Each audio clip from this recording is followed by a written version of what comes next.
Bueno, creo que estamos acá. A ver. Em, Me parece que sí. A ver si esto funciona. Ujujú. Algo que está mal acá. ¿O no? ¿Están dando esto o no? Que sí.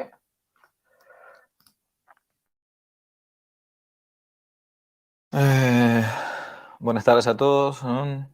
Hola a todos los que están saludando. ¿Se oye bien? Me dicen. ¿Mm? Sí, ¿no? Todo bien, perfecto, buenísimo. Bueno, ¿qué tal? Buenas tardes, ¿cómo les va?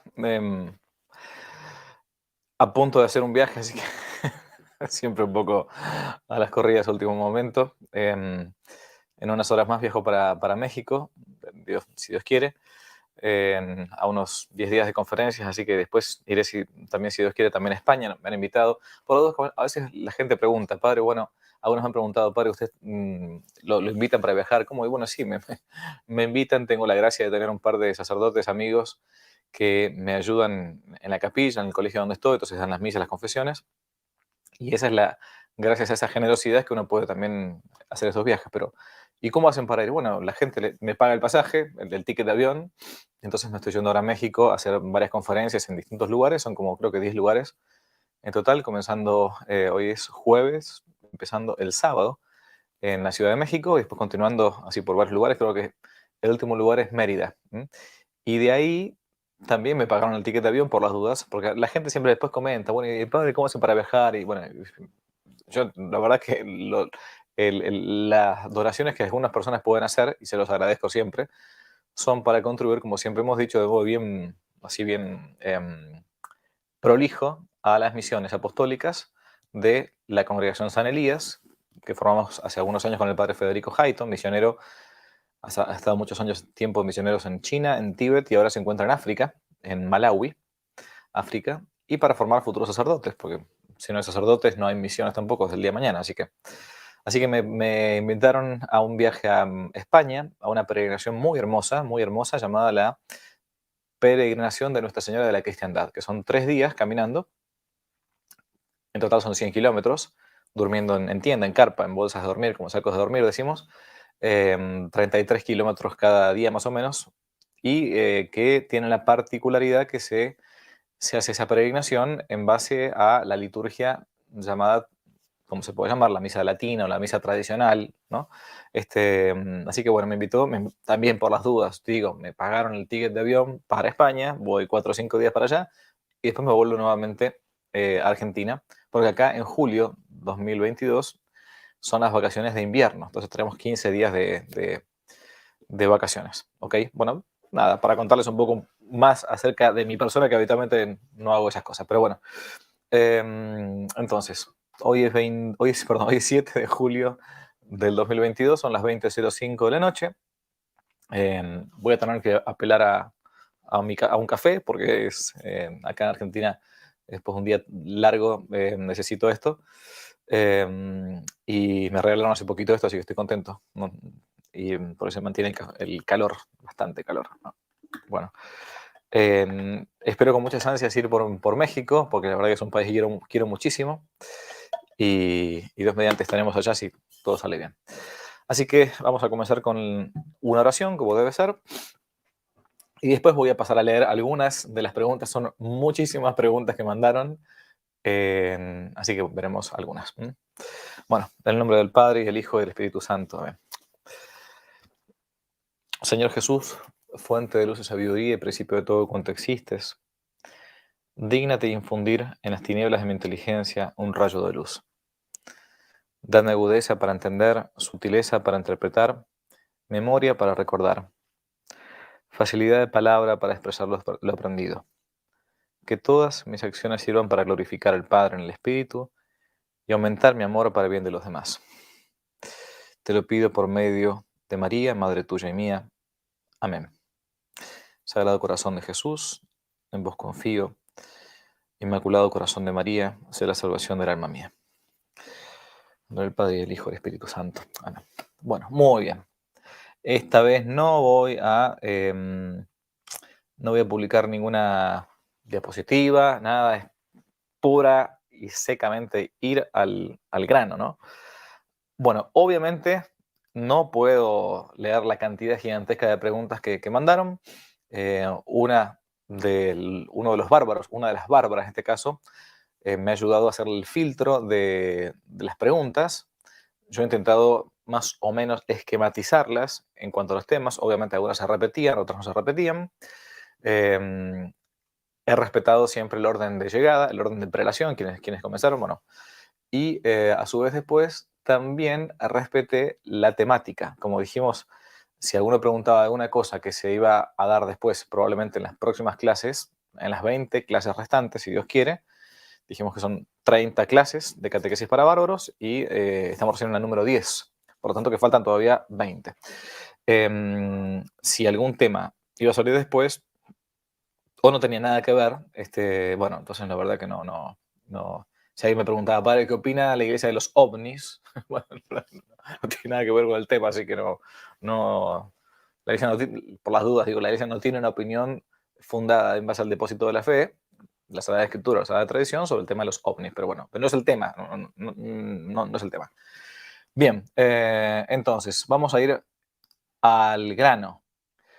Algunas preguntas las voy a responder de memoria, otras voy a tener que responder en base a la escritura o a un texto.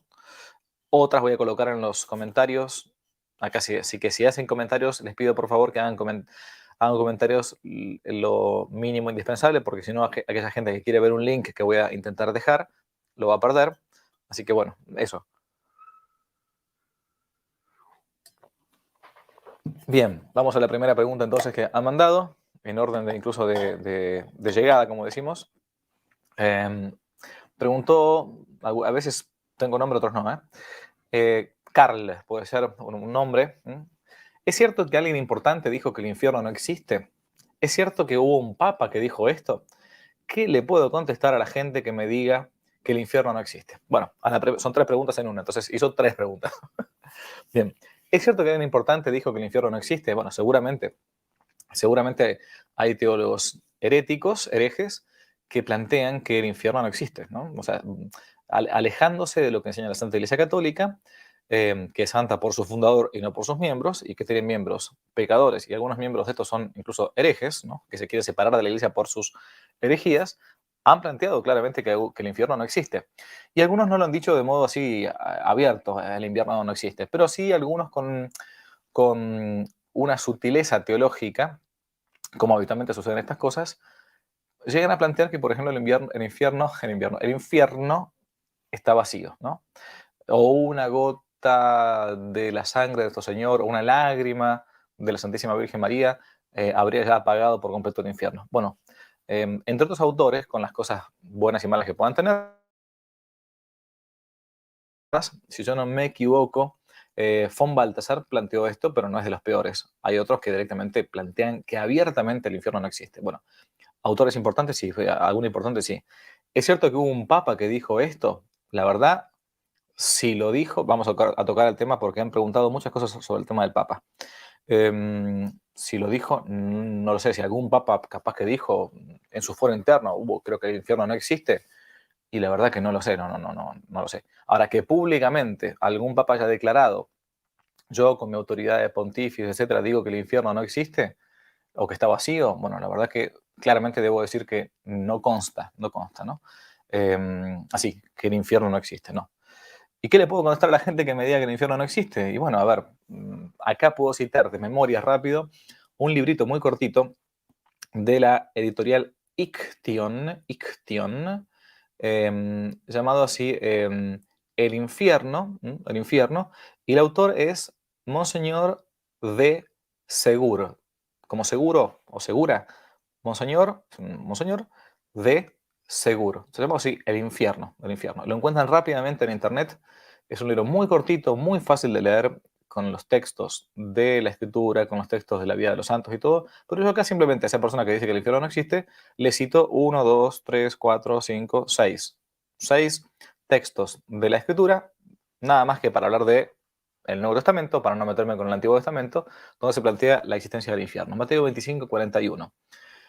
Jesús, nuestro Señor, dice, apartados de mí, malditos al fuego eterno que fue destinado para el diablo y sus ángeles. Lucas 16, 22, en la famosa parábola del rico de Pulón y el pobre Lázaro. Murió también el rico y fue sepultado en el infierno, dice Jesús. En algunas Biblias progres al infierno le llaman abismo, ¿no?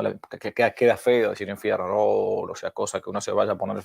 No, padre, no sea cosa que uno le vaya a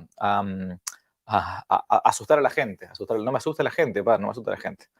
En todo caso, hay que decirle a Jesús que no asuste a la gente. Ya lo he dicho cuando tocó el tema de la Virgen de Fátima, acerca del tema de la Santísima Virgen de Fátima, como en la primera aparición, 13 de mayo de 1917, la primera cosa que Nuestra Señora hace con los pastorcitos de Fátima es mostrarles el infierno. Pero si no quiero creer en estas cosas porque soy incrédulo, soy protestante, lo que sea, vamos a ver entonces la Sagrada Escritura. A ver, vamos a ver, espérenme. Marcos 9:42, si tu mano, dice Jesús de vuelta, ¿no? Te es ocasión de escándalo, córtala. Más te vale entrar manco en la vida eterna que tener dos manos e ir al infierno, donde el gusano que roe nunca muere y el fuego nunca se apaga. Palabra de Dios, por las dudas, digo, ¿no? Pues si hay un cura medio despistado que dice, no, que el infierno se apagó, bueno, acá tienen este texto. Mateo 8:12, de vuelta, nuestro Señor Jesucristo, el Dios hecho hombre, ¿no? Mientras que los hijos del reino serán arrojados a las tinieblas exteriores, donde habrá llanto y rechinar de dientes. Rechinar de dientes, sí. Mateo 25:46, de vuelta. Unos irán al suplicio eterno, los malos, y los justos a la vida eterna. Mateo 7:13. Nuestro Señor de vuelta dice lo mismo, ¿no? Entrad por la puerta estrecha, porque ancha es la puerta y espaciosa la senda que lleva a la perdición. Muchos son los que por ella entran. Y así uno se puede encontrar con muchas citas de la Sagrada Escritura donde hablan acerca de la existencia real y no metafórica, no para asustar a los niños, no porque es el lobo que viene y te va a comer, no, real del infierno. Entonces a esta persona que preguntaba, uno de los bárbaros, ¿qué le puedo contestar a la gente que me diga que el infierno no existe? Bueno, le puedo contestar con todo esto. Y si aún así no quieren creer, habría que decirles, bueno, miren, más vale, eh, eh, intentemos, como decía Santa Teresa, bajar con la imaginación al infierno un ratito y no padecer eternamente en la otra vida esa realidad, ¿no? Bueno, yo puedo creer o no creer qué sé yo, no sé, en que, en que esto es de color negro. mm, Pero no porque yo crea esto es de color negro, no. O sea, la realidad no es como yo creo que es. La realidad es como es. Y yo puedo entenderla tal cual es o puedo no entenderla tal cual es. Puedo tener una concepción errada, puedo equivocarme y estar en un error, o puedo estar en un error voluntario, y eso se llama la mentira, ¿no? Concretamente. Pero la realidad no depende de nuestro pensamiento. Al contrario, en todo caso, nuestro pensamiento se actualiza a partir de la realidad. Bueno, muy bien.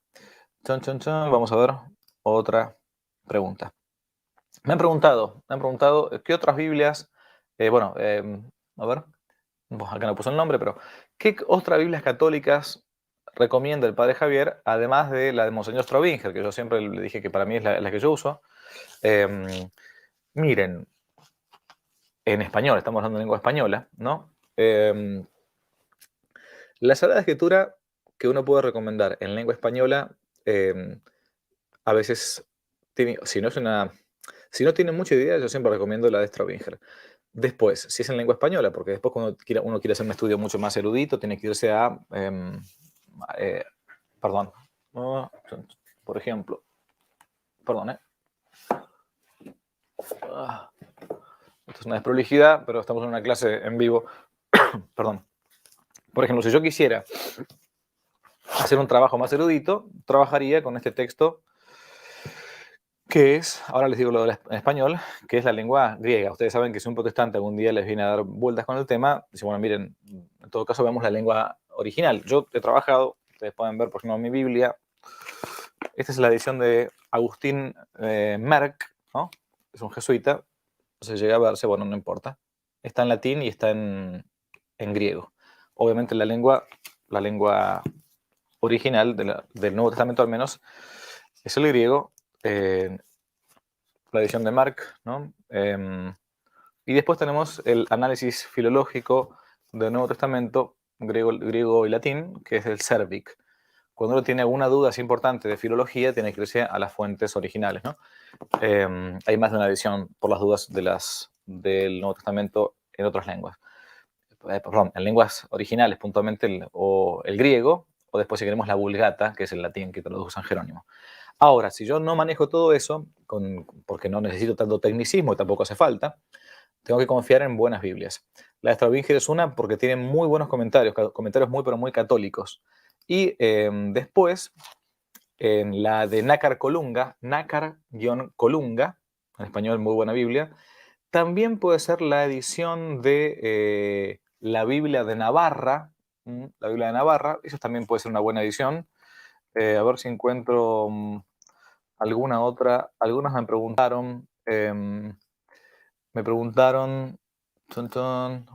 perdón, por alguna otra Biblia.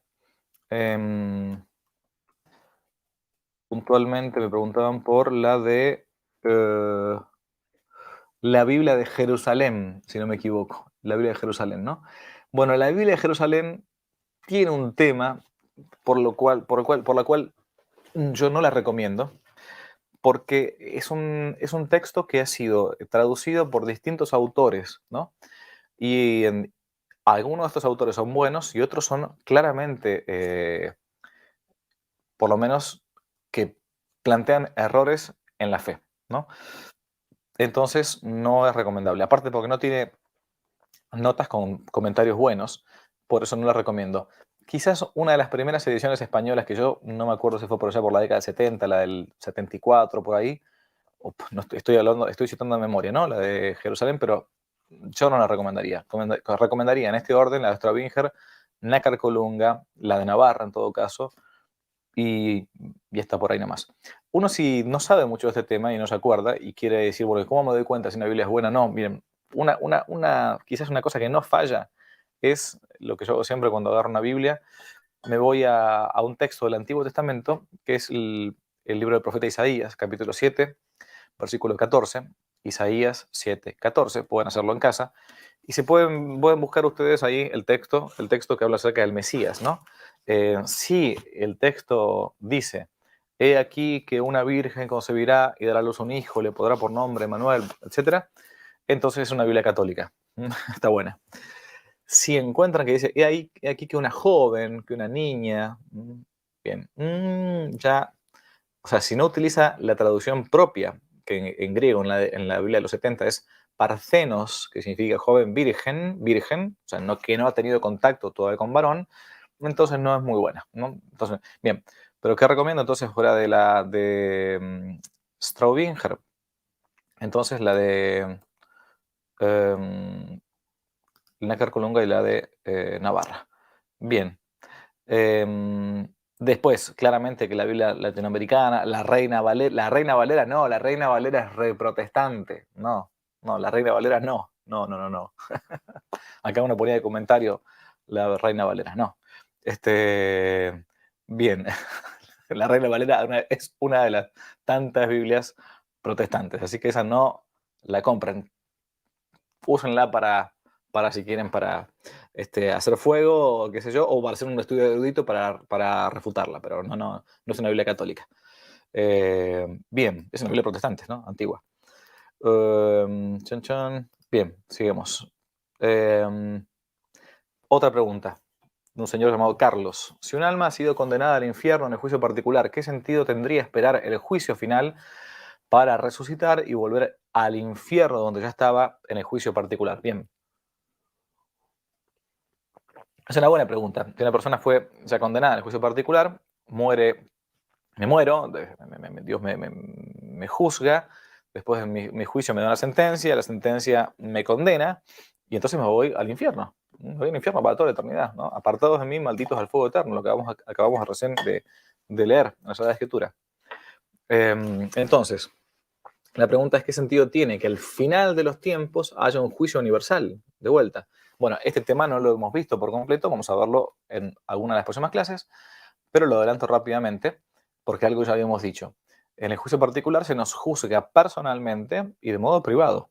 Se encuentra el alma, se encuentra la Virgen de la Guarda, la Santísima Virgen María, el demonio, que es el, como se llama en la Escritura, el acusador de nuestros hermanos, y ahí el justo juez, Dios nuestro Señor. Pero es un juicio privado, que no tiene ninguna publicidad, no es público. Pero por el sentido de la justicia, ese juicio universal, de nuevo vendrá con gloria a juzgar a vivos y muertos, decimos. Iterum venturus est, decimos en latín, judicare vivos et mortuos. De vuelta, iterum, ¿no? De vuelta. ¿Qué sentido tiene entonces la pregunta de este bárbaro, de este catecúmeno? Es la publicidad y el sentido de la justicia, para que todos puedan ver, porque así como en la vida nosotros nos pasa muchas veces, de por qué a esta persona que obra el mal le va bien y nadie se da cuenta, y no lo meten preso, a este gobernante que es un miserable, o que hace mal al bien común, etcétera. Y resulta que bueno, uno termina muriéndose y dice, a estos malos no les pasó nada, les fue bien en la vida. ¿Y por qué? Bueno, ¿y por qué a veces a los buenos les va mal? ¿No? Bueno, el sentido último es el de que se cumpla la justicia de modo público para que todos lo vean. Y aunque la sentencia va a ser la misma, cielo o infierno, depende de cada uno donde les ha tocado, y el purgatorio, los del purgatorio irán al cielo, porque terminó, ¿no? Terminó. Y entonces, bueno, ¿para qué será? Digo, para que uno pueda verlo. Porque uno verá todo verá todo en Dios, ¿no? Bien. Algunos plantearon, esto no es doctrina segura, pero lo voy a decir, que el grado de gloria o el grado de condena, pasado el tiempo, por ejemplo, Marx hizo un mal, imagínense la cantidad de mal que hizo el comunismo, por ejemplo, ¿no? Entonces, bueno, mientras murió, pongámosle, no estoy diciendo que Marx esté condenado, pongámosle que alguien llamado así haya sido condenado. Pero resulta que después de muerto también siguió haciendo mal, porque su doctrina siguió haciendo mal, porque nuestras obras tienen una repercusión más allá de nuestras propias vidas. Voy de vuelta. Nuestras obras tienen repercusión más allá de nuestras propias vidas. La vida cristiana de nuestros, por ejemplo, nuestros abuelos, seguramente hizo que nosotros tengamos fe. La sangre de los mártires, ¿no? Dice Tertuliano, es semilla de nuevos cristianos. O sea, la vida después de esta vida, si bien ya uno no puede acá merecer acá abajo, ciertamente, pero trae sus consecuencias. Entonces, algunos han planteado, y esto no es doctrina segura de la Iglesia, pero lo voy a decir, es que aún después de muerto algunos podrán ser incluso, se les podrá aumentar incluso la carga de la pena en el infierno, ¿no? O el grado de gloria después en el cielo por el bien que se hizo incluso después de muerto. Pero esto, reitero, esto no es doctrina segura, así que solamente la menciono. Lo cierto es que, ¿para qué se planteaba esto de por qué un juicio universal y después un juicio particular? Principalmente para que se cumpla de modo público la justicia de Dios ante el resto de los hombres que queremos esa justicia, ¿no? Bien, tenemos hambre y sed de justicia. De hecho, es una bienaventuranza. Bienaventurados los que tienen hambre y sed de justicia, porque serán saciados. ¿Sí? Bien, vamos a ver. Otra. ¿Escribió Dios algo con su propia mano en la Biblia? La mano en la Biblia. Es que le había preguntado a mi párroco y me dijo que no, que solo el hagiógrafo es el escritor sagrado, hagios, hagios, en griego es santo, ¿no? Santo. Grafos, grafein en griego es escribir, ¿no? Entonces, hagiógrafo es el escritor de las cosas santas, de las cosas sagradas, ¿no? Entonces, ¿escribió Dios algo con su propia mano en la Biblia? Es que le había preguntado a mi párroco y me dijo que no, que solo el hagiógrafo lo hizo. Pero la Biblia lo dice muy claro y en varias citas. ¿Mm? Bueno, la Biblia dice, así dice el Señor, ¿no? O así se encuentran las Sagradas Escrituras. Pero nuestro Señor Jesucristo, si se refiere a nuestro Señor, o sea, la segunda persona de la Santísima Trinidad hecha hombre, en los libros que nos han llegado hasta como libros llamados canónicos, en el canon de la Biblia, ¿no? La regla de la Biblia, las Sagradas Escrituras, como libros inspirados, no hay nada escrito. Algunos plantearon que Jesús no sabía escribir. Bueno, no es así, porque ante el episodio de la mujer adúltera, claramente dice que Jesús se puso a escribir en la arena, en la tierra, ¿no? Con su mano. Em, pero bueno, no tenemos nada escrito en la Sagrada Escritura. Lo que sucede es que el autor principal, decimos en la Biblia, decimos cuando se estudia la Biblia, el autor principal de las Escrituras, ¿no?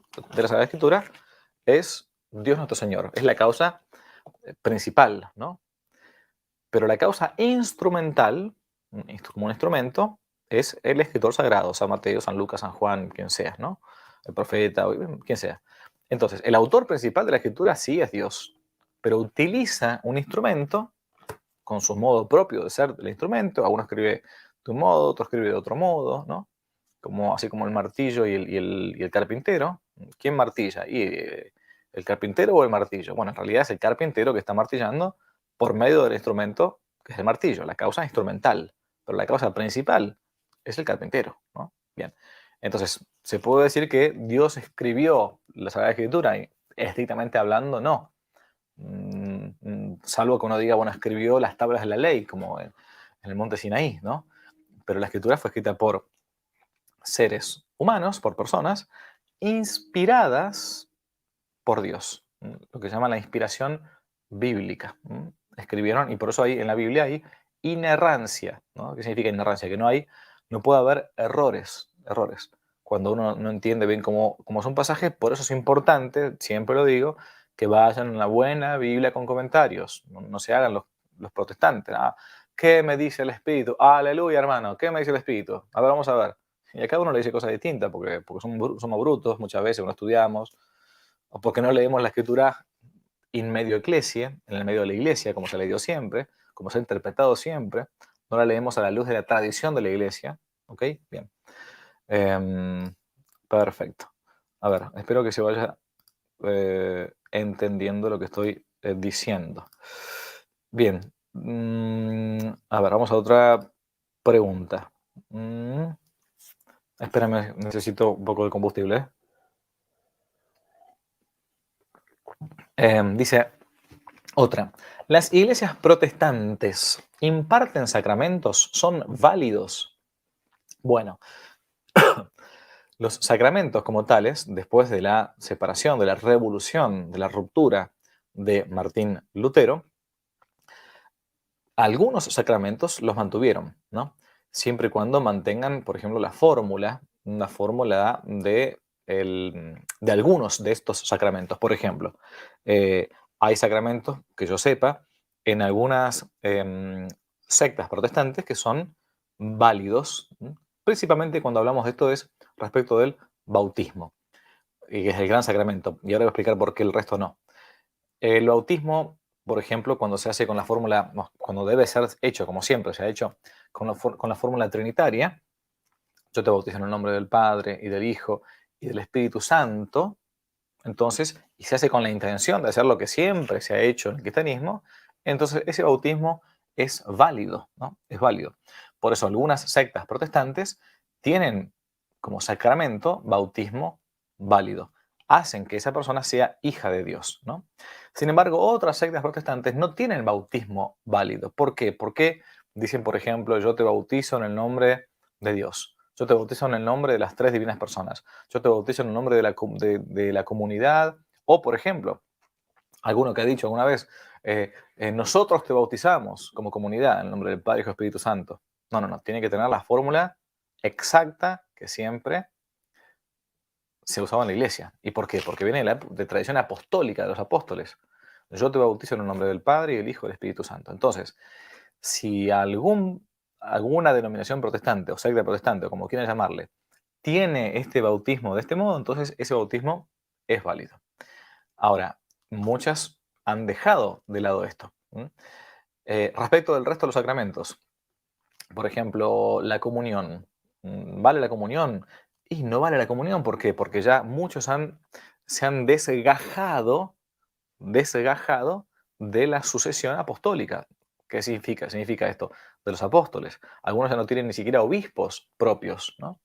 Y entonces es un pastor que dice, bueno, yo voy viene un pastor y dice que no tiene el orden sagrado. Ya vamos a ver el tema orden sagrado, por eso vamos lento.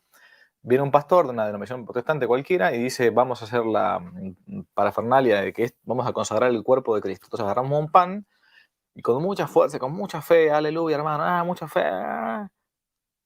Esto es mi cuerpo, este es el cáliz de mi sangre. Pero yo no soy sacerdote ministerial, no he sido ordenado presbítero. Que esto viene, reitero, de la sucesión apostólica. Los primeros obispos son los obispos los que ordenan sacerdotes, les dan el orden sagrado. Entonces, ese sacramento es una parodia, no es nada, es como nada. Nada, es como si yo ahora dijera nada. Acá tengo $100, ¿lo ven? No, porque no hay $100. Bueno, punto.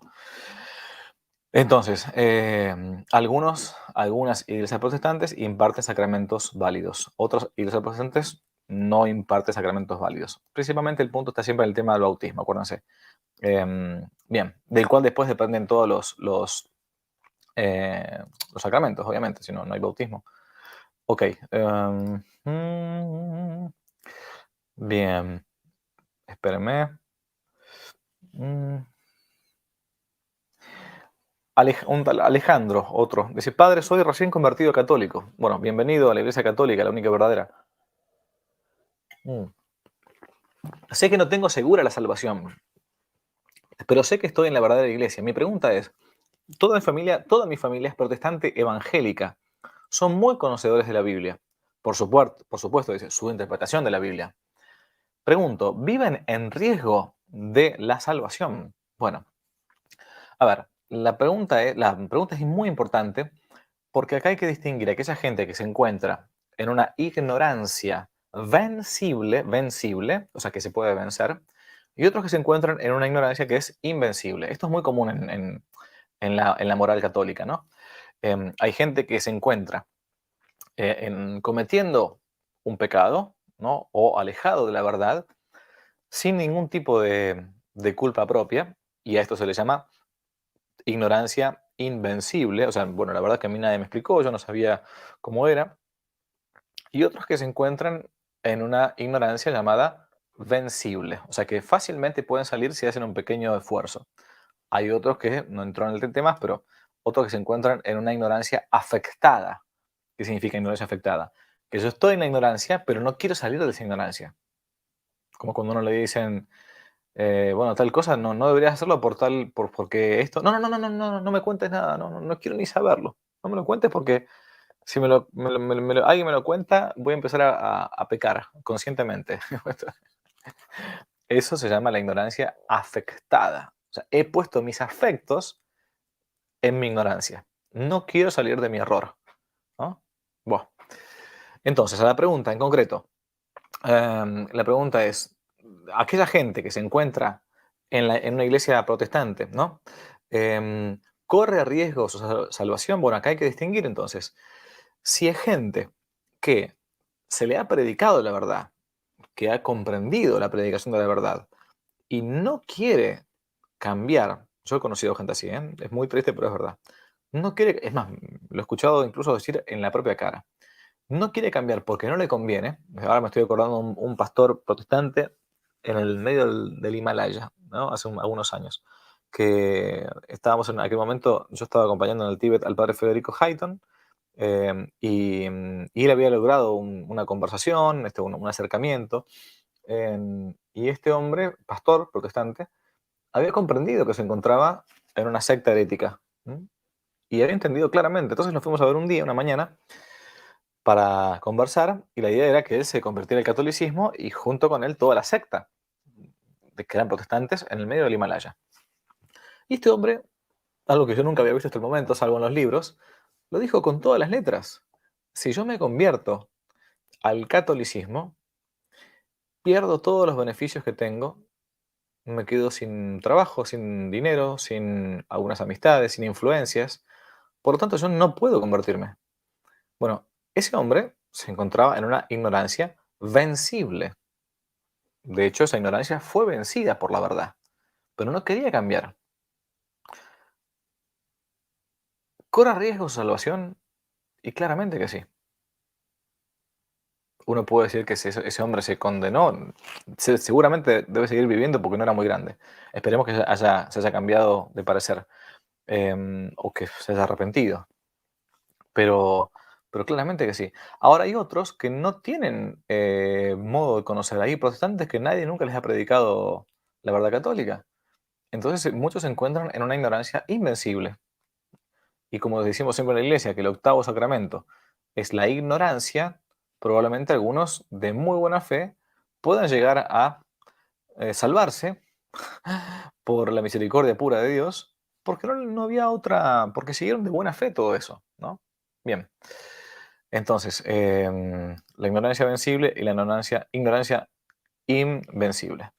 Em, a ver, vamos a ver otra acá. Mm, Francisco, otra pregunta. Quería consultarle, ya que nos habló en la clase 10, dice, yo, bueno, voy a poner de dónde no importa, conozco a los lefebristas y es una comunidad grande, mis hijos tienen a muchos compañeros en un colegio, bueno, en fin. Em, Bien, y bueno, exactamente no está la pregunta, pero a lo que va es si son o no son válidos los sacramentos impartidos por los lefebristas, que es la Fraternidad San Pío X, ese es el nombre técnico que tiene. Acá no voy a entrar en toda la historia, sería un poco largo, simplemente digo que Monseñor Lefebvre fue un gran obispo, realmente fue un hombre de Dios, fue misionero muchos años en África, no, un misionero magnífico realmente, que levantó iglesias, seminarios, en fin. Participó del Concilio Vaticano II. Cuando llegó la reforma litúrgica, pidió permiso específico para fundar un seminario, para continuar con la misa que se venía celebrando antiguamente, la misa, digamos, llamada de San Pío V, la misa tradicional. Después, por distintas razones, ahora no viene el caso, bueno, la cuestión es que a partir del año 1988, él se ve como obligado él, estoy narrando lo que técnicamente es la historia, ¿no? Después habrá un montón de aristas para plantear. Eh, ordena obispos a 4 obispos, y por una legislación canónica, desde el punto de vista positivo, queda excomulgado. Con el tiempo después esa excomunión se levanta, en la época de Benedicto XVI. Bueno, lo cierto es que la pregunta que uno siempre se hace, o que siempre a uno le hacen, es si uno puede ir o no y participar de los sacramentos impartidos por la Fraternidad Sacerdotal San Pío X. Yo este texto, a ver, acá ahora sí voy a aprovechar porque es un texto técnico, lo voy a colocar acá entre los comentarios. Acá lo acabo de colocar. Lo he publicado en un post, un artículo bien fundamentado, o sea, con los documentos de la iglesia, quiero decir, llamado así, se puede ir a las misas de los, entre comillas, lefebristas, una puesta al día canónica sobre los sacramentos impartidos por la Fraternidad San Pío X. El artículo es escrito por quien les habla, del día 27 de diciembre del año 2019, ya tiene casi 3 años, no ha cambiado la legislación canónica a partir de ahí. Bueno, y ahí hago todas las distinciones de lo que es un sacramento válido, de lo que es un sacramento lícito, en fin, desde el punto de vista puramente del derecho positivo, ¿no? Yo conozco gente que va a misa de la Fraternidad San Pío X, porque simplemente quieren buscar la liturgia tradicional, en sus diócesis no hay. Me han preguntado qué hacer. Bien, la iglesia, yo respondo no lo que me gusta a mí, respondo lo que la iglesia dice.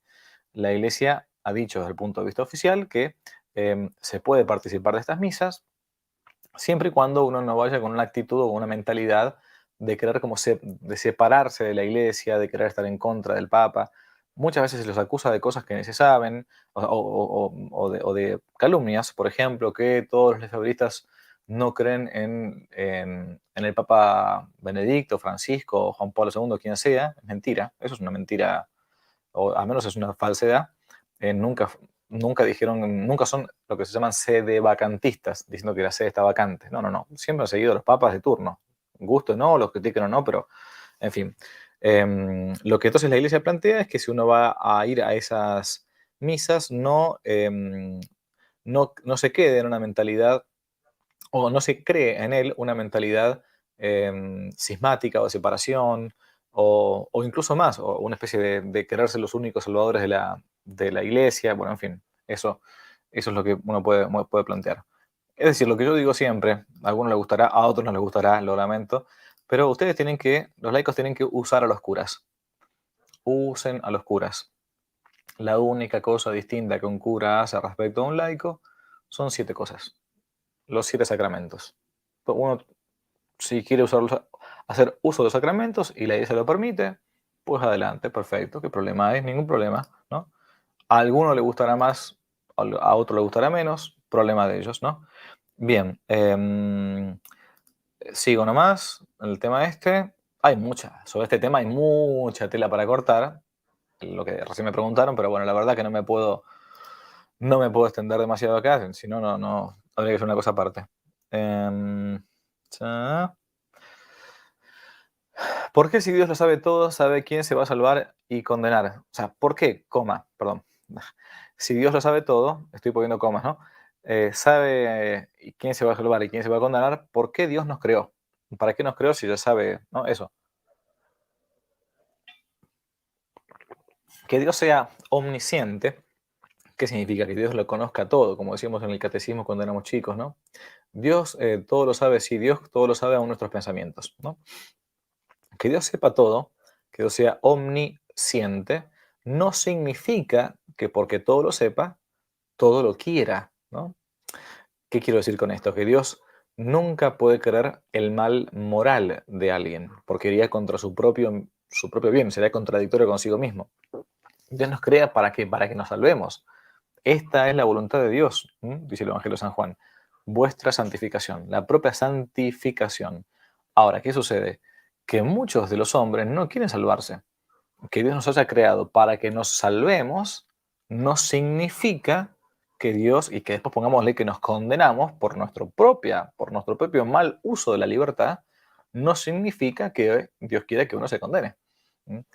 Que, a ver, vamos, que yo mm, fue un ejemplo tonto, pero que yo haga una piscina en mi casa para mis hijos, porque cuando viene el verano hace mucho calor, y que después venga uno de mis hijos y lamentablemente se resbale, se caiga y se ahogue, porque yo creé la piscina no significa que yo fui el autor de esa muerte, ¿no? Bien, porque Dios respeta, y acá se da al máximo la participación desde el punto de vista metafísico de Dios en la criatura racional. Dios nos crea con ese misterio gigantesco de la libertad humana, ¿no? Gigantesco, ¿no? Ese es uno de los puntos más interesantes de la creación del hombre. Entonces, si Dios lo sabe todo, sabe quién se va a salvar y condenar, ¿para qué nos creó? Nos creó para que nos salvemos, pero nosotros después, lamentablemente, no usamos bien de la libertad, ¿no? La tradición de Judas estuvo dentro del plan de Dios. La misión de Judas fue entregar a Jesús. No, la traición de Judas no está dentro del plan de Dios en el sentido de que lo guía para que lo traicione, ¿no? Lo guía para que lo traicione. Ya se encontraba profetizado todo esto, o sea, de hecho, Judas, basta con leer la escritura o conseguir la propia conciencia, podría no haber traicionado a Cristo, ¿no? De hecho, su misión, para responder todo, su misión no era la de traicionar a Cristo, su misión era la de salvarse, como la misión de todos nosotros. La misión de los que están mirando y la mía no es gozar de este mundo. La misión, y esto a ver si al menos a uno de nosotros nos entra la ficha. Nuestra misión es ser santos. O sea, no pecar, ser santos. Ser santo papá, santo mamá, un hijo santo, un cura santo, una monja santa. Esa es la única misión nuestra en la tierra. Pero ¿cómo voy a ser santo yo si soy un desastre? Y bueno, pero nuestros caminos son así, ¿no? Y de vuelta. Es como un electrocardiograma, ¿no? Uno está perfectamente bien y hasta que no llegue lo que es plano, así que cuando uno se muere, hasta ahí tenemos momento de cambiar y santificarnos. La vida de muchos muchos, muchos santos, la vida de muchos grandes santos, antes fue la vida de grandes pecadores. Yo siempre recuerdo y para mí me sirve mucho. San Pablo fue un perseguidor de cristianos. San Pablo estuvo en el primer martirio del mundo, de la historia. San Esteban Protomártir, 26 de diciembre, en la fecha de San Esteban, muere y en ese martirio participó San Pablo. Entonces, de un santo, eh, Santa María Egipcíaca, una mujer prostituta, santa, una vida impresionante, ¿no? Eh, Muchos grandes santos antes fueron grandes pecadores, ¿no? La misión nuestra es la santidad nada más. Otro, Marcelo, pregunta si hubo alguna vez un papa excomulgado. Excomulgado. Bueno, acá cito a un texto famoso de El Cantar de Mio Cid, ¿no? Nunca hubo rey traidor ni papa descomulgado o excomulgado, que es lo mismo, ¿no? Nunca en vida, un papa fue excomulgado. Ahora, sí hay antecedentes de que un papa, después de muerto, haya sido condenado. Ahí va.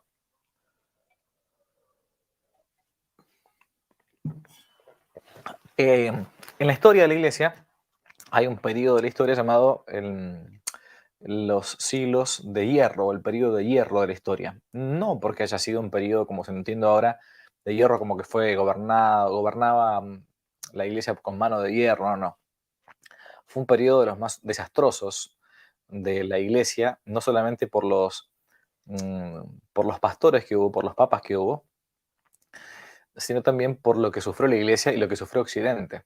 Y me estoy refiriendo en concreto a los siglos que van más o menos del siglo sexto, séptimo, obviamente, después de Cristo, hasta más o menos el año 1000, el periodo de hierro, que son a su vez coinciden con las invasiones de los bárbaros, ¿no? Y con todo lo que esto traía, ¿no? La matanza de los bárbaros, a su vez los pocos sacerdotes que había, a su vez cómo se ordenaban sacerdotes a curas que no tenían ni idea de lo que tenían que decir ni hacer, ¿no?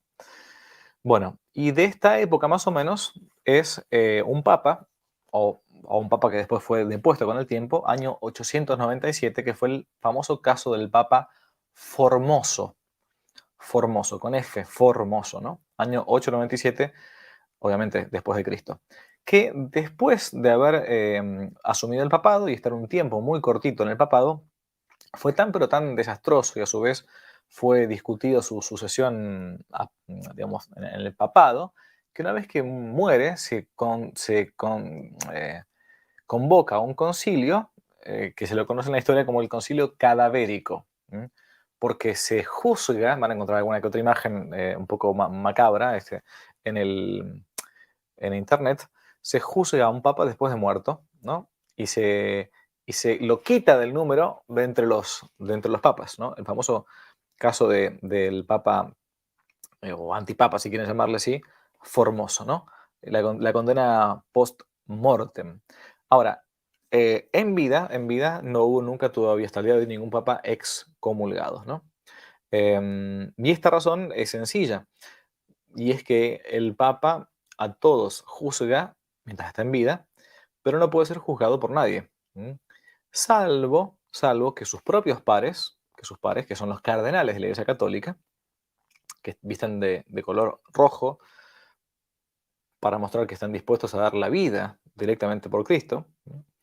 Salvo que sus propios pares lo coloquen en una situación en la que el Papa deba responder. Hasta el momento no ha habido ningún Papa en ejercicio que haya sido excomulgado, salvo el caso de este, ya después de muerto, que se lo destituye en cuanto a la historia, si queremos, del Papa. Ahora hay un par de preguntas más sobre este tema, así que no me detengo mucho. Sara pregunta, aquí voy a tener que poner otro link. Mucha gente me dice que no es verdad que hacer yoga es pecado.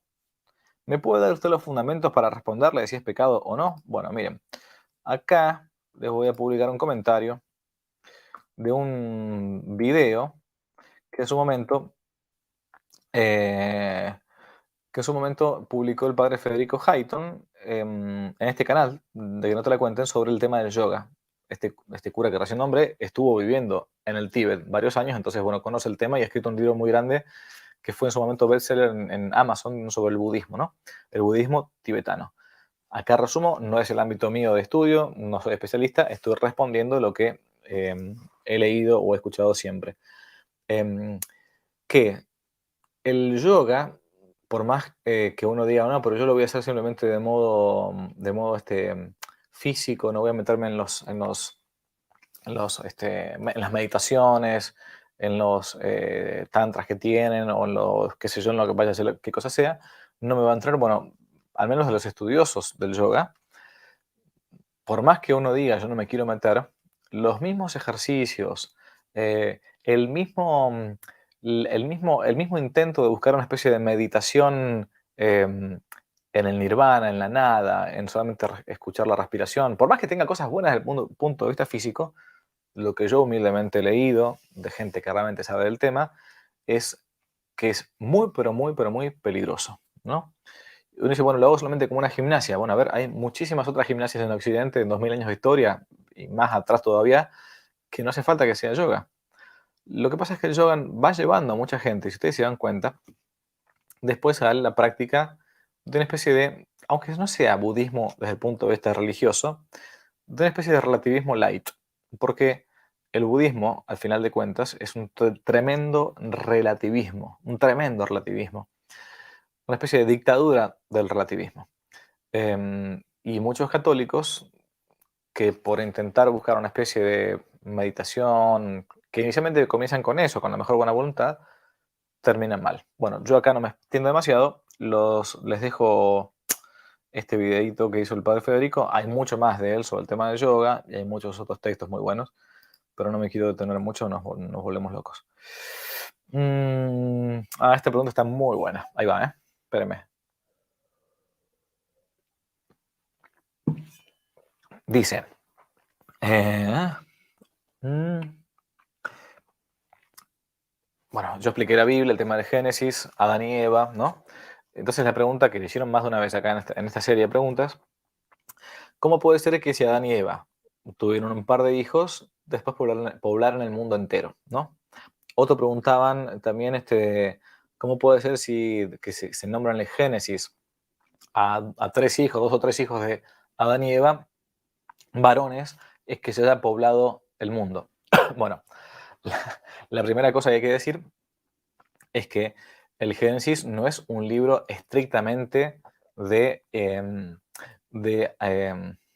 ¿cómo se llama esto? Me fue el nombre. De genealogías, una por una. Este engendró exactamente a este, y este, a este, a este, a este, y estos de acá, estos a estos y a estos. Está contando de modo genérico de cómo nació el mundo, ¿no? O sea, si uno quiere buscar el certificado de defunción de Adán y Eva, no lo va a encontrar. Y si uno dice, no, si no encuentro certificado de defunción, entonces no. Pero lo mismo pasa con Napoleón Bonaparte.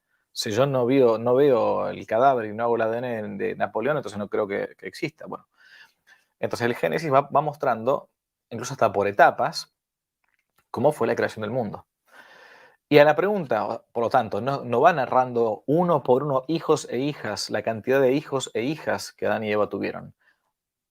Primera respuesta. La segunda respuesta es todavía más interesante, es cómo hicieron para poblar el mundo. Porque si los hijos de Adán y Eva, papá y mamá, ¿no?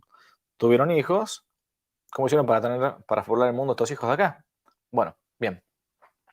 El tema es que antes de Moisés, la llamada ley pre-mosaica, aunque hoy nos parezca raro, estaban permitidos los matrimonios entre hermanos para poder cumplir con el mandato de Dios que se encuentra en Génesis capítulo 9, versículo 7, ¿no? Sed fecundos y multiplicados, ¿no? Después, con el tiempo, solamente se va a permitir, de hecho, entre hermanastros, ¿no? Que significa hijos de distinta madre, como es el caso, por ejemplo, de Abraham y Sara. Esto se encuentra en Génesis capítulo 12, Génesis capítulo 20, que debió haber sido solo en las primeras generaciones, porque poco a poco la tierra va a comenzar a poblarse y enseguida la legislación va a tomar un mayor rigor. De hecho, el rigor más fuerte del tema de no se puede casar entre parientes se va a encontrar después en el libro del Levítico capítulo 18. Entonces, Dios permitió que para que pueda poblarse la tierra inicialmente, aunque ahora nos parezca una cosa rara y mal, que los hermanos entre sí puedan tener hijos, puedan tener descendencia. Si no, era imposible. Era imposible.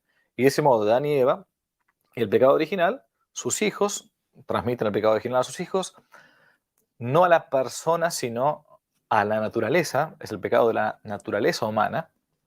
Por eso el papá, aunque esté bautizado, puede mantener el pecado original porque es parte de su naturaleza, no de su persona. Se mantiene por la naturaleza humana. Esta es la explicación coherente para entender la realidad de la creación del hombre, y no solo la creación, sino también la difusión del pecado original. Estaba leyendo el texto porque necesitaba leerle las citas recién les dije, de Génesis y de Levítico. Entonces, eh, así fue. A ver, me parece rarísimo, bueno, pero así fue. Y después ya a partir de Levítico, Dios impide esto porque no se podía, ya no hacía falta, no hacía falta. Y uno dirá, ¿pero por qué? Bueno, porque Dios es el autor de la ley. Entonces Dios puede mandar algo y puede en un momento prohibirlo, ¿no? En fin, espérenme, fui de tema acá. Génesis, este está buenísimo. Este es un niño que ha preguntado. ¿En qué parte de la Biblia aparecen los dinosaurios? Buenísimo. Y si estos fueron arrasados o con el diluvio, dice, ¿no? Bueno, en la Biblia no se narra exactamente, bueno, y entonces en tal momento Dios creó el tiranosaurio Rex, y en tal momento Dios creó el plesiosauro, y en tal momento Dios creó no sé, el velociraptor, ¿no? o el león. Se van narrando periodo de tiempo, primer día, segundo día, tercer día. Por ejemplo, en el Génesis 1:21, capítulo 1, versículo 21, se habla de que Dios crea los grandes animales marinos, ¿no? Pero no va diciendo, acá está la ballena, acá está el plesiosauro, acá está lo que sea. Entonces, en estos periodos de tiempo donde va creando los animales, va creando algunos. Y en los periodos de tiempo se plantea que estos son los fósiles. Los fósiles hoy los encontramos digamos, son innegables. ¿Cuándo caen o cuándo dejan de estar estos? Acá no hice tiempo de buscar, pero hay un documental muy bueno sobre el tema del diluvio. De hecho, se llamaban así, animales antediluvianos, antes del diluvio, ¿no? A los grandes monstruos, ¿no? Como los dinosaurios. Pero a partir del diluvio entonces ya no se encuentra más. Este es lo que habitualmente se explica. Bien. Bien, bueno, a ver. Eh, eh, si yo soy católico, otra pregunta, uno de los bárbaros, Tristán, dice, si soy católico y me hago protestante, ¿me convierto en hereje o me convierto en un apóstata? Bien, si un católico se hace protestante, no solamente que se convierte en un apóstata porque ha abandonado la propia fe, la única fe verdadera, sino que también probablemente si dice alguna de las tantas herejías de modo pertinaz, o sea, de modo constante y consciente, también es un hereje. O sea, no es o esto otro. Uno puede ser un apóstata y también puede ser un hereje. Una cosa no quita la otra, ¿no? Entonces, un católico que abandona su propia fe cae en la apostasía y también puede caer en la herejía, si encima después profiere este tipo de errores voluntarios contra la propia fe, ¿no? Bien. Bueno, y por las dudas lo digo, pero la apostasía o la herejía, si se hace ya teniendo más de 18 años, ya siendo una persona, para el Código de Derecho Canónico, una persona ya adulta, grande, y se sabe que existe, además del pecado de herejía o la apostasía, o el cisma también, una pena fuerte que va de la mano con ella, uno también podría caer bajo la pena de excomunión. Por lo tanto, el día que uno quiera volver a la Iglesia Católica, se le debe levantar primero la pena de excomunión para recién después reintegrarse a la comunión plena y poder recibir los sacramentos en la Iglesia Católica. Si yo no era consciente de que había una pena fuerte al lado de mi separación de la Iglesia, lo que sea, probablemente no haya caído en esa pena. Eso pasa con el aborto. lo mismo, lo digo ya que estamos acá. Si yo soy una mujer o soy un varón, un médico, una enfermera, que estoy bautizado, mayor de 18 años, y me realizo o hago realizar o realizo a alguien un aborto, y sé que además de que está mal, hay una pena fuerte, muy fuerte, aunque no sepa bien que se llama excomunión, pero sé que hay algo muy fuerte, que la iglesia condena muy fuerte y hay una pena aparte del pecado, que la iglesia impone, y así todo yo igual lo hago, yo caigo en la pena de excomunión. Y pero si yo no sabía que había una pena de excomunión y tenía más de 18 años, sabía que el aborto estaba mal, pero no sabía que había una pena fuerte aparte. Entonces solamente cometo un pecado de aborto, que es gravísimo, pero no caigo en excomunión por ignorancia invencible, lo que explicamos antes. Porque no sabía, ¿no? No sabía.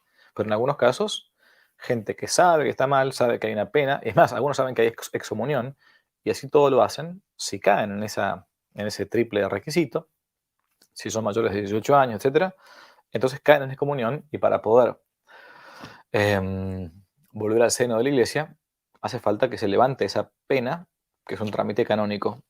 Tampoco es una cosa de locos, pero se hace, ¿no? Aparte de la penitencia que el sacerdote impondrá en la confesión, cuando se confiese, en fin. Bien. Capaz que esta clase las aviso si tienen algo más importante que hacer. Perdón, si alguien se cae, se pasa a una, si alguno se consulta, se pregunta si alguno se quiere pasar a una iglesia que tiene sacramentos válidos, como por ejemplo los ortodoxos rusos o lo que fuere, y incluso tiene sucesión apostólica, no caigo en apostasía porque no renego la fe, no caigo necesariamente en herejía, pero caigo en cisma, ¿no? En cisma, que también tiene una pena, que es la excomunión, ¿no? Si es que lo sé, con todos estos requisitos que recién dije, ¿no? Por las dudas, quizás me demore un poquitito más de una hora, como habitualmente hago con el tema de la catequesis, ¿eh? Aviso por si alguno tiene alguna cosa más importante que hacer, que seguramente. Em, Otra pregunta, ¿por qué creer en la infalibilidad del Papa? Bueno, porque hay una constitución dogmática, llamada así, Pastor Eternus, que es fruto del Concilio Vaticano I del siglo XIX, que explica que el Papa, cuando habla de temas de fe moral de modo definitivo para toda la Iglesia Universal, sobre estos temas, entonces, queriendo dar una doctrina definitiva, no puede equivocarse cuando se trata de esos temas. Bien, entonces, porque es un dogma, me remito a que lean la Constitución Dogmática Pastor Eternus sobre ese tema. Otra, ¿es correcto permitir el sincretismo dentro del ritual litúrgico? ¿Qué es el sincretismo? Es la mezcla de religiones, ¿no? O sea, donde, bueno, meto a, en una misa, por ejemplo, a Jesucristo y pongo también un Buda y pongo también la Pachamama y pongo también, qué sé yo, no sé, cualquier cosa que a uno se le ocurra, no sé, Shiva, el dios de los indios, de la India. ¿Es correcto permitir el sincretismo dentro del ritual litúrgico? No, no solamente que no es correcto, sino que es un pecado contra el primer mandamiento de la ley de Dios. El hecho de amar a Dios sobre todas las cosas, no tendrás otro Dios fuera de mí. Dios es un Dios celoso. El sincretismo es una especie de idolatría, porque uno al final de cuentas está haciendo, al menos exteriormente, una especie de culto a distintos dioses, cuando solamente hay uno que es el Dios verdadero, ¿no? Entonces claramente que no. Alguien preguntó, ¿qué es la protestantización de la iglesia? Bueno, es lo que muchos católicos, incluso algunos funcionarios eclesiásticos hoy en día, están haciendo. Por ejemplo, ejemplo concreto y en público en Alemania, al día de hoy, Alemania 2022. Obispos, muchos obispos, sacerdotes, laicos, etcétera, están protestantizando la iglesia, la están volviendo a la iglesia católica o quieren volver a la iglesia católica en una iglesia protestante, armando una iglesia a su propia medida. Entonces, qué sé yo, no sé, permitiendo la bendición de homosexuales o el matrimonio, o permitiendo el sacerdocio femenino cuando ya está más que definido desde la época de Cristo en adelante, o diciendo que es lo mismo comulgar en la iglesia protestante que comulgar en la iglesia católica, total, es lo mismo, son pedazos de pan nada más, y, no, la presencia real es verdadero cuerpo y verdadera sangre de nuestro Señor Jesucristo, o sea, no, bueno, eso es la protestantización de la iglesia, hacer de la iglesia católica una especie de una iglesia light, ¿no? Como si fuera protestante, cada uno se cree en lo que quiere. Bien. ¿Qué pasa otra? ¿Qué pasa si el Papa se equivoca en temas de moral y de fe? ¿Hay alguien de la jerarquía católica que lo corrija o que le llame la atención? Algo que ya dijimos antes, el Papa, si llegara a equivocarse en temas de fe y de moral, no lo haría de modo como Papa para confirmar a los hermanos en la fe, sino que sería una equivocación personal, como se llama en la teología, como doctor privado, como un doctor privado. Es decir, que alguien que tiene un error en teología se equivoca y por lo tanto eso obviamente no obliga a los católicos, no obliga a los católicos. Pongo acá a ver, a ver, esperen que no le quiero decir citar de memoria porque no me quiero equivocar. Espérenme, que después lo pueden ver tranquilos en la casa. Mm, Pueden leer ustedes el texto de la carta al apóstol San Pablo a los Gálatas, capítulo segundo. Gálatas 2, 11, 21. Gálatas 2, 11, 21. Se conoce así en la historia de la iglesia el incidente que hubo entre San Pedro, primer papa, y San Pablo. Se los hago cortas. San Pedro, cuando iba con los cristianos que venían del judaísmo, practicaba ciertas costumbres judaicas. Por ejemplo, no comía carne de animal impuros, ¿no? Pero iba con los cristianos que provenían del mundo de los gentiles, o sea, de los paganos, que comían de todo, no tenían problema, San Pedro comía con lo que sea. Entonces San Pablo va y le reprocha cara a cara, dice el texto de los Gálatas, le reproché cara a cara a San Pedro su doblez, como que tenía doble cara, una especie de un error en la moral, y que si él, aunque no lo dijera, lo enseñaba con su modo de ser, con los que venían del judaísmo, les decían, no, que está bien, no se puede comer animales impuros, pero con los que venían del paganismo, decían, bueno, sí, no pasa nada. Bueno, un error, un error. Y San Pablo le reprocha cara a cara a San Pedro un error que él tenía. Error moral, ciertamente moral, no era algo meramente intelectual, un error en sus propios hábitos, ¿no?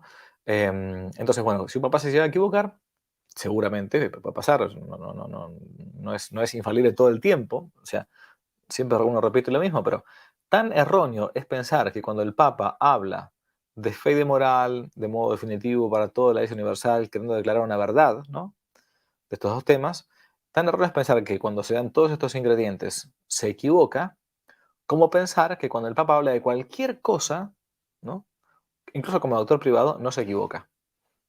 Se puede perfectamente equivocar, se puede equivocar fiero. Y por eso decimos siempre que los papas se confiesan, ¿no? Y por eso decimos siempre que de los 266 papas que hay en la iglesia, eh, la inmensa mayoría no ha sido ni siquiera canonizada. Reitero, de los 266, 65, 67, ahora no me acuerdo exactamente, papas que hay en la iglesia, creo que apenas, si no me equivoco, entre un tercio o un cuarto, un tercio de los papas ha sido canonizado por la iglesia. El resto no significa que estén en el infierno, pero no son modelo de vida cristiana. Capaz que se fueron al cielo, puede ser, ¿no? Pero no. En fin. Em, entonces, como doctor privado. Bueno, ¿y quiénes son los que lo pueden corregir? Te dijimos antes, los cardenales, ¿no? Otra.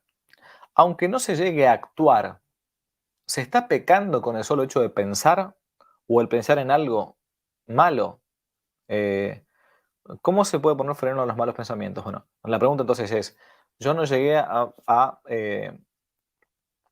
obrar el mal, pero pensé hacerlo, quise hacerlo. No que fue una tentación que se me pasó por encima, iba a romper la cabeza a mi suegra, no, no, y se me pasó. Ay, no sé, deja de hablarme, le digo a mi esposa, porque te voy a pegar un palo en la cabeza, no, no. O un mal pensamiento respecto de la pureza, por ejemplo, no. Hay que distinguir entre la tentación y el pecado. El pecado es el consentimiento, el haber consentido a algo que yo sé que está mal y hacerme la cabeza con eso y seguir con eso, ¿no? Y tener la advertencia, sé que está mal lo que estoy pensando y así todo sigo. Bueno, tentación no es pecado. Es más, si yo venzo la tentación, crezco en virtud. ¿Mm? Crezco en virtud. Ahora, si yo tengo la tentación y caigo y acepto y me doy cuenta, pero sigo en mi pensamiento, entonces sí cometo un pecado. Claramente, por eso se encuentra en el Evangelio de San Mateo, capítulo 5, ¿no? Habéis oído que se dijo, no cometerás adulterio, dice Jesús. Pero yo os digo, todo el que mira a una mujer deseándola en su corazón, es decir, teniendo malos pensamientos, como desnudándola en su corazón, ¿no? Ya cometió adulterio con ella en su corazón. Distinto es la tentación de la sensibilidad, y bueno, yo rechazo eso, pongámosle que una persona esté casada, o sea, cura, lo que sea, bueno, esta no es esto no me corresponde, entonces listo, me daré cuenta de la belleza de tal cosa, pero listo, ¿no?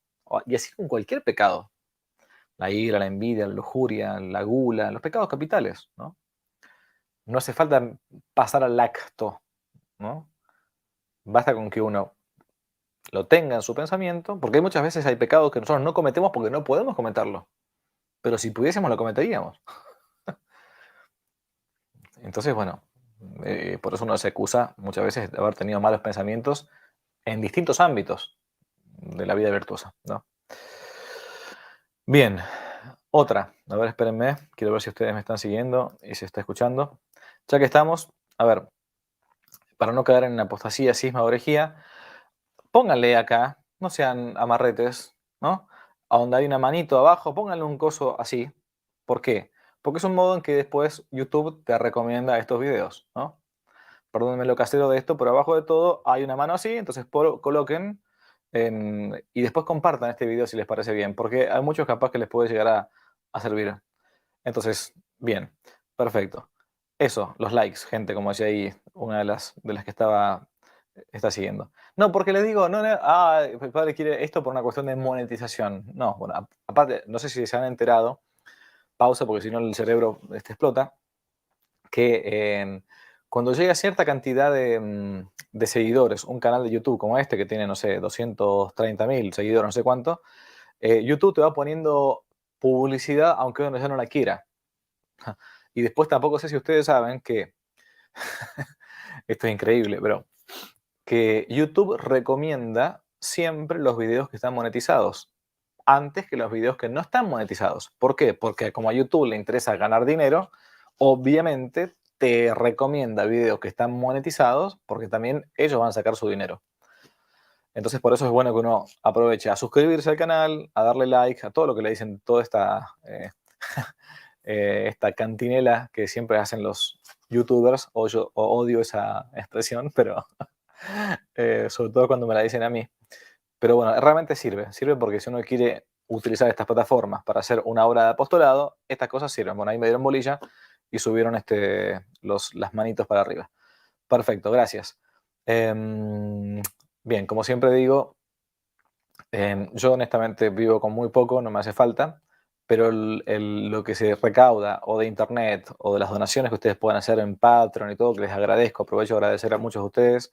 O la otra vez me dijeron, padre, usted no me gusta Patreon. Bueno, acá les voy a dejar entonces, espérenme, perdónenme que haga esta pausa, pero la otra vez me escribieron, más de una persona me escribió, no estoy inventando. Entonces acá les voy a dejar, si quieren dar una mano, con el tema económico. Lo voy a poner ahí en el chat y después lo voy a colocar en los comentarios. Bien. Perdón, entonces no es para irse a las Bahamas o ir a Dios me libre. Se usa siempre para cuestiones apostólicas. ¿Y por qué? Muy sencillo, se los digo rápido. Porque el apostolado que no tiene después medios para poder continuar, llega un momento que se deja de hacer. Porque llega un punto que no vivimos en un mundo que es corporal y necesitamos esto. Es así, ¿no? Es así. De hecho, muy sencillo, pero a ver, esto que ustedes están teniendo acá por StreamYard, yo tuve que pagarlo. Entonces, de algún lado hay que pagarlo. Zoom, los cursos que no te la cuenten, plataformas, eso se paga. Los seminaristas que uno va consiguiendo, la ayuda económica que hacemos para algún sacerdote que necesita, que lo hacemos. Ven. Bueno, entonces, dejo de la lata. Buenísima, esta está muy buena. ¿De dónde sale el concepto, Pilar se llama, ¿de dónde sale el concepto del purgatorio y en qué parte de la Biblia estaría explicado? Bueno, acá tienen bastante. Nos podemos ir al Antiguo Testamento, nos podemos ir al Nuevo Testamento. A ver, vamos a ver si encontramos rápido algún, ¿no? Algún texto. Chan, chan, chan. A ver, espérenme. Vamos a ir al texto, vamos a ir rápido al texto del Nuevo Testamento, ¿no? Mateo 5:22, ¿no? Yo os digo, dice Jesús, todo aquel que se encolerice contra su hermano será reo ante el tribunal, pero el que lo llame su hermano imbécil, racá, será reo ante el Sanedrín, y el que le llame renegado será reo de la ajena del fuego, ¿no? Bien, perdón, acá me equivoqué. Mateo 5:26.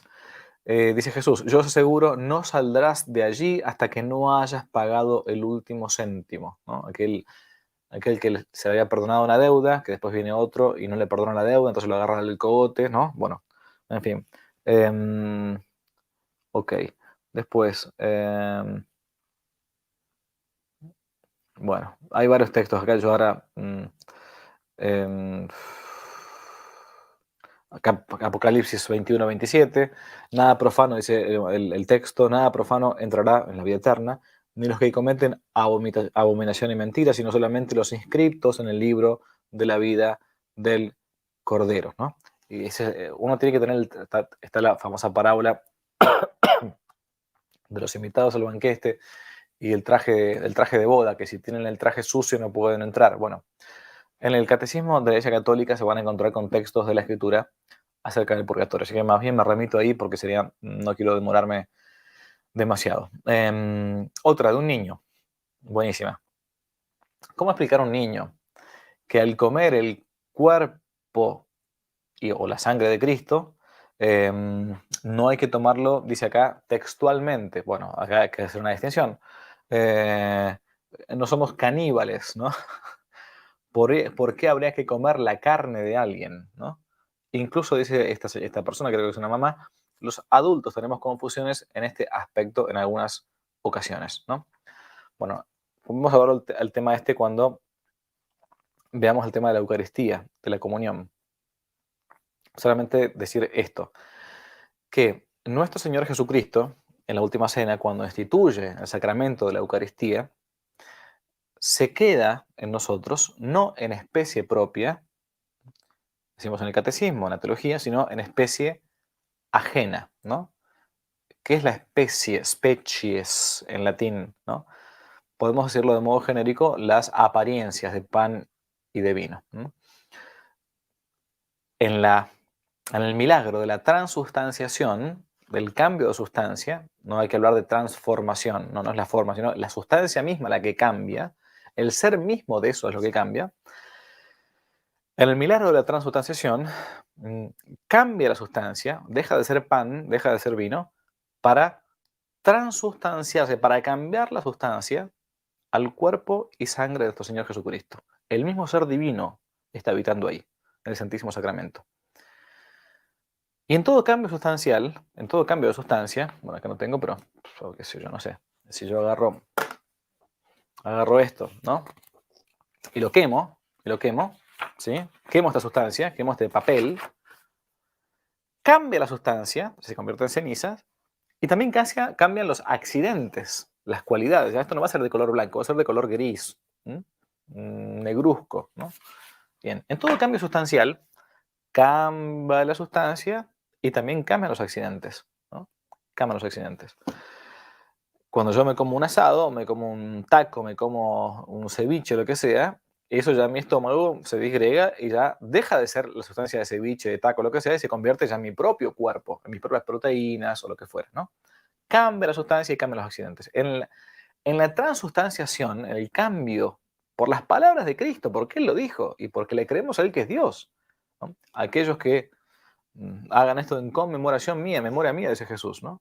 Aquellos que son sacerdotes válidamente instituidos y dicen las palabras de la consagración, cambia la sustancia, pero en ese caso no cambian los accidentes. Se mantienen los accidentes de pan y de vino, la apariencia del pan y de vino, pero cambia la sustancia. O sea, no se transforma en carne, estrictamente hablando, esto visiblemente hablando, aunque eso es el cuerpo de Cristo. Y es por eso que nosotros no podemos decir que seamos caníbales, ¿no? En todo caso, deberíamos decir que somos em, teófagos, ¿no? Comedores de Dios, ¿no? Como antropófagos, ¿no? Y estamos comiendo al mismo Cristo en especie ajena, en las cualidades, en la apariencia del pan y del vino. Y de hecho, no me puedo extender mucho acá, de hecho, el milagro más grande que Jesucristo hace en la Eucaristía es en permanecer velado bajo las apariencias del pan y del vino. Si se mostrara tal cual es, incluso moriríamos de espanto. ¿Mm? Bueno, pero es un tema para ver más adelante, creo, ¿no?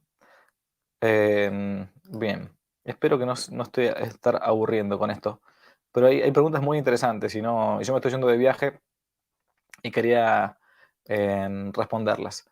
Hay una pregunta muy buena que dice así: ¿qué pasa con los sacerdotes y consagrados que dejan el voto de castidad? O sea, que un cura, una monja que se va con un varón, una mujer, al mejor de los casos, y abandonan su magisterio, sus promesas, para contraer matrimonio.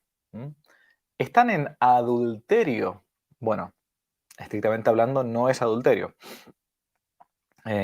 Respondo por parte. Entonces, si un sacerdote se va con una mujer, en el mejor de los casos, si una monja se va con un hombre, en el mejor de los casos, chicos, no escuchen, em, no comete adulterio, porque no está casado.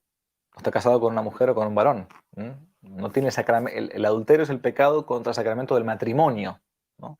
Que es estar con otra mujer o con otro hombre que no sea mi propio esposo o esposa. Técnicamente hablando no es adulterio, ¿ok? ¿Qué es? Sacrilegio. ¿Por qué? Porque una persona consagrada, una persona que ha hecho voto ante Dios, un sacerdote o monja, ¿no? Eh, está separado de los hombres y está separado de los hombres para Dios. No significa que uno sea un osco, que no tenga relación con la gente, que no tenga amistad, sana amistad, ¿no? Lo que significa es que no se puede servir a dos señores en este sentido, ¿no? Dios es un Dios celoso y por eso uno es solo para Dios. Entonces, si se juntó, se fue con una mujer o se fue con un hombre, una monja o un sacerdote, estrictamente hablando, está rompiendo sus votos o sus promesas, no es adulterio. En todo caso, se podría hablar de un sacrilegio. Sí, ciertamente que sí, así como usar un vaso sagrado destinado para el cáliz, ¿no? Para la sangre de Cristo, y yo lo uso para tomar Coca-Cola. Sacrilegio, ¿no? Y sigue, pero la pregunta sigue: ¿qué diferencia existe con una persona normal? Bueno, todos somos normales, pero algunos somos curas y otros son monjes, otros son casados, solteros, ¿no? ¿Qué diferencia existe con una persona normal que se divorcia y se vuelve a unir a otra persona? Si en los dos casos se prometió ante Dios el compromiso de fidelidad, ¿por qué en un caso a unos sí se le permite, ahora voy a explicar bien, y a otros no? Bien, lo que está preguntando acá, ahora soy más claro, es ¿por qué cuando un varón y una mujer se casan por la iglesia, se casan por la iglesia, y después de un tiempo lamentablemente eso no funcionó y se separaron, pongámosle, y después se quisieron juntar con otras personas, ¿por qué no se les permite y por qué eso es adulterio? ¿Y por qué en el caso de un cura o una monja, cuando dejan la vida religiosa o dejan el sacerdocio, la iglesia les da una dispensa, un permiso para poder, por ejemplo, casarse? Bueno, muy bien. El caso de el matrimonio, la iglesia, yo no voy a dedicar acá otro tema a la nulidad matrimonial, ya lo hemos hablado en una entrevista incluso en este canal de YouTube acerca de la nulidad matrimonial. Cuando se declara que un matrimonio es nulo, no significa que hubo matrimonio y que después ese matrimonio no existió más. No, no, a partir de acá en adelante ya no, usted está un divorcio católico. No existe el divorcio católico. Lo digo rápido, pero cuando se declara la nulidad matrimonial, se declara que en algún momento de ese supuesto matrimonio, cuando eran jóvenes o viejos, no importa, hubo alguna causa, algún ingrediente, algo que hacía que ese que esa aceptación matrimonial sea nula. Por ejemplo, qué sé yo, que uno de los dos no tenía intención de ser fiel para toda la vida. Y cuando se comprometió en el expediente matrimonial, usted promete ser fiel a su mujer, bla, bla, bla, bla, o a su esposo, bla, bla, bla, y dice que sí, igual, y ese tipo, esa mujer ya tenía una doble vida, entonces esa es causal de nulidad. Si yo demuestro, después de 10 años, 20, 5, lo que sea, con testigos, que esa persona, cuando su matrimonio no estaba dispuesto a hacer lo que la iglesia manda, si yo lo demuestro, eso entonces es causal de que se declare nulo el matrimonio. ¿Qué significa nulo el matrimonio? Que nunca hubo matrimonio, que hubo un vicio en el contrato matrimonial, en el consentimiento, que hacía que eso no fuera un matrimonio. ¿Mm?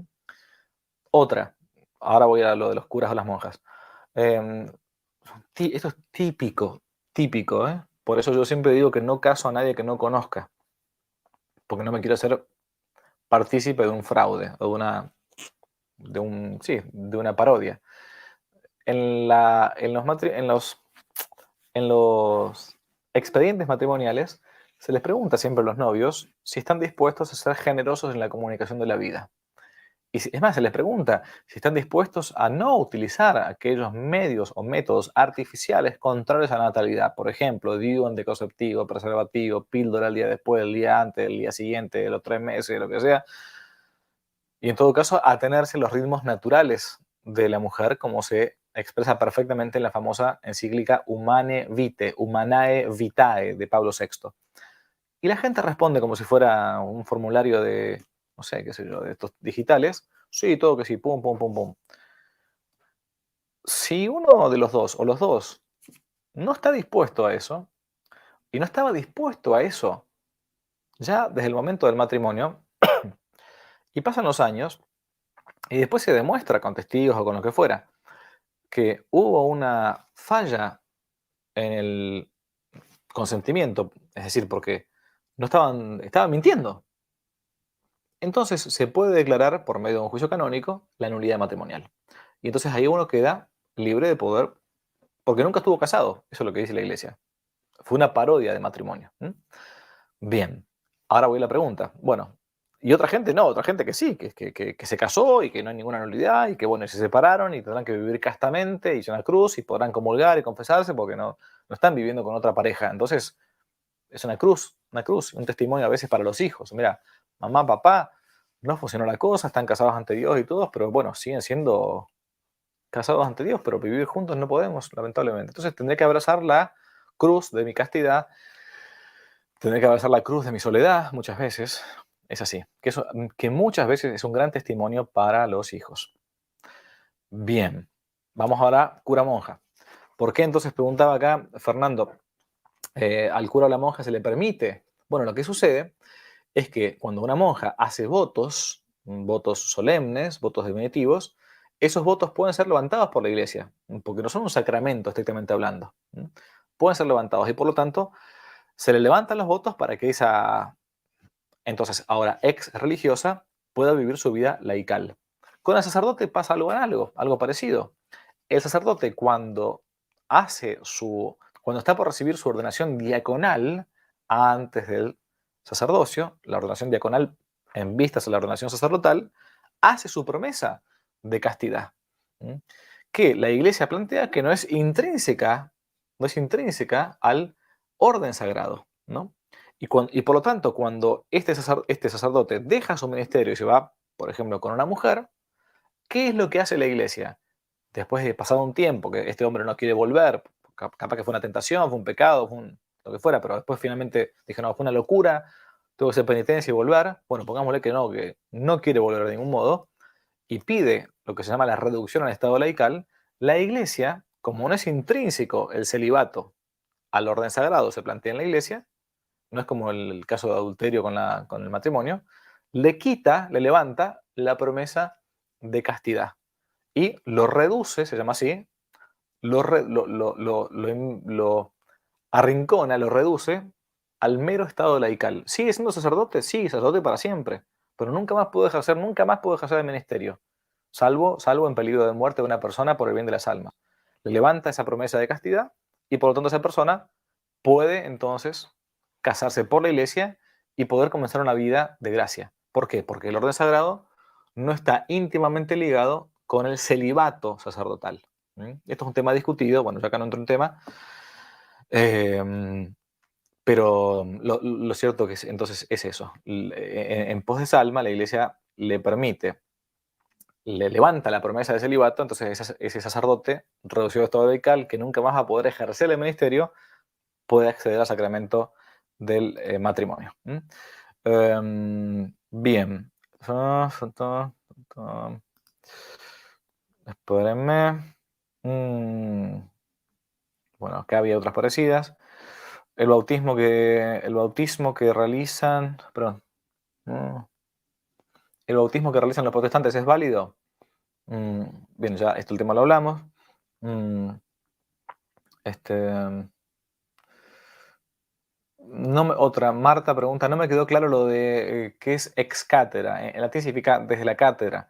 ¿Me podría dar un ejemplo de cuándo el Papa Francisco, en este caso, ha hablado ex cátedra? Bueno, el Papa Francisco en ningún momento ha hablado ex cátedra, no ha declarado ex cátedra ningún nuevo dogma, ninguna cosa nueva en moral y en fe. O sea, no hay ninguna cosa nueva que se nos haya dado ex cátedra como algo dogmático en fe o en moral. Es más, diría que no, nada ex cátedra desde, creo yo, si no me equivoco, desde en cuanto a dogma estoy hablando, eh, 1954, si no me equivoco, la Asunción de la Virgen de los Cielos en la época de Pío XII, ¿no? Como dogma, declarado como dogma ex cátedra, ¿no? Sí hay constituciones dogmáticas de Ibermun y otras más, en fin, pero no hubo ninguna declaración ex cátedra. Bien, bueno. Bueno, habría muchas más, pero la verdad que voy a tener que dejar acá, lo lamento mucho. Estoy un par de horas de viajar a México y no puedo. Bueno, ahí está, alguno planteó que es el 50, lo de la Asunción de la Virgen, perfecto, buenísimo, sí, puede ser. Nada, tengo que dejar acá, lo lamento mucho. Dios mediante, el jueves que viene vamos a seguir igual con las clases, así que eso no suspendemos. Termino como siempre, les pido que me intenten ayudar con oraciones, por lo menos. Siempre son bienvenidas, hace falta, siempre hace falta. Créanme que yo a veces no puedo responder los mensajes que me mandan. Obviamente la cantidad de mensajes que salen en el chat y todo, yo no puedo estar leyéndolos, me volvería loco, pero lo siento como realmente una gran parroquia virtual que me hace también mucho bien, porque el sacerdote también, en el caso que le gusta la docencia y todo, quiere aplicar esta vocación, este munus docendi, esta carga de enseñar a los fieles. Bien, entonces, jueves que viene, espérenme que no os quiero mentir, vamos a continuar con la catequesis para bárbaros. Esta fue la clase intermedia entre la 10 y la 11. La clase número 11 es la clase que nos toca el jueves que viene y es la comunión de los santos y el perdón de los pecados, ¿no? Clase 11 entonces jueves que viene a la misma hora de siempre, la comunión de los santos y el perdón de los pecados. La 12 va a ser la última del credo, la resurrección de la carne y la vida eterna, cielo e infierno. Y después ya comenzamos con los mandamientos a partir de la clase número 13, el primer mandamiento, el segundo mandamiento, y así sucesivamente.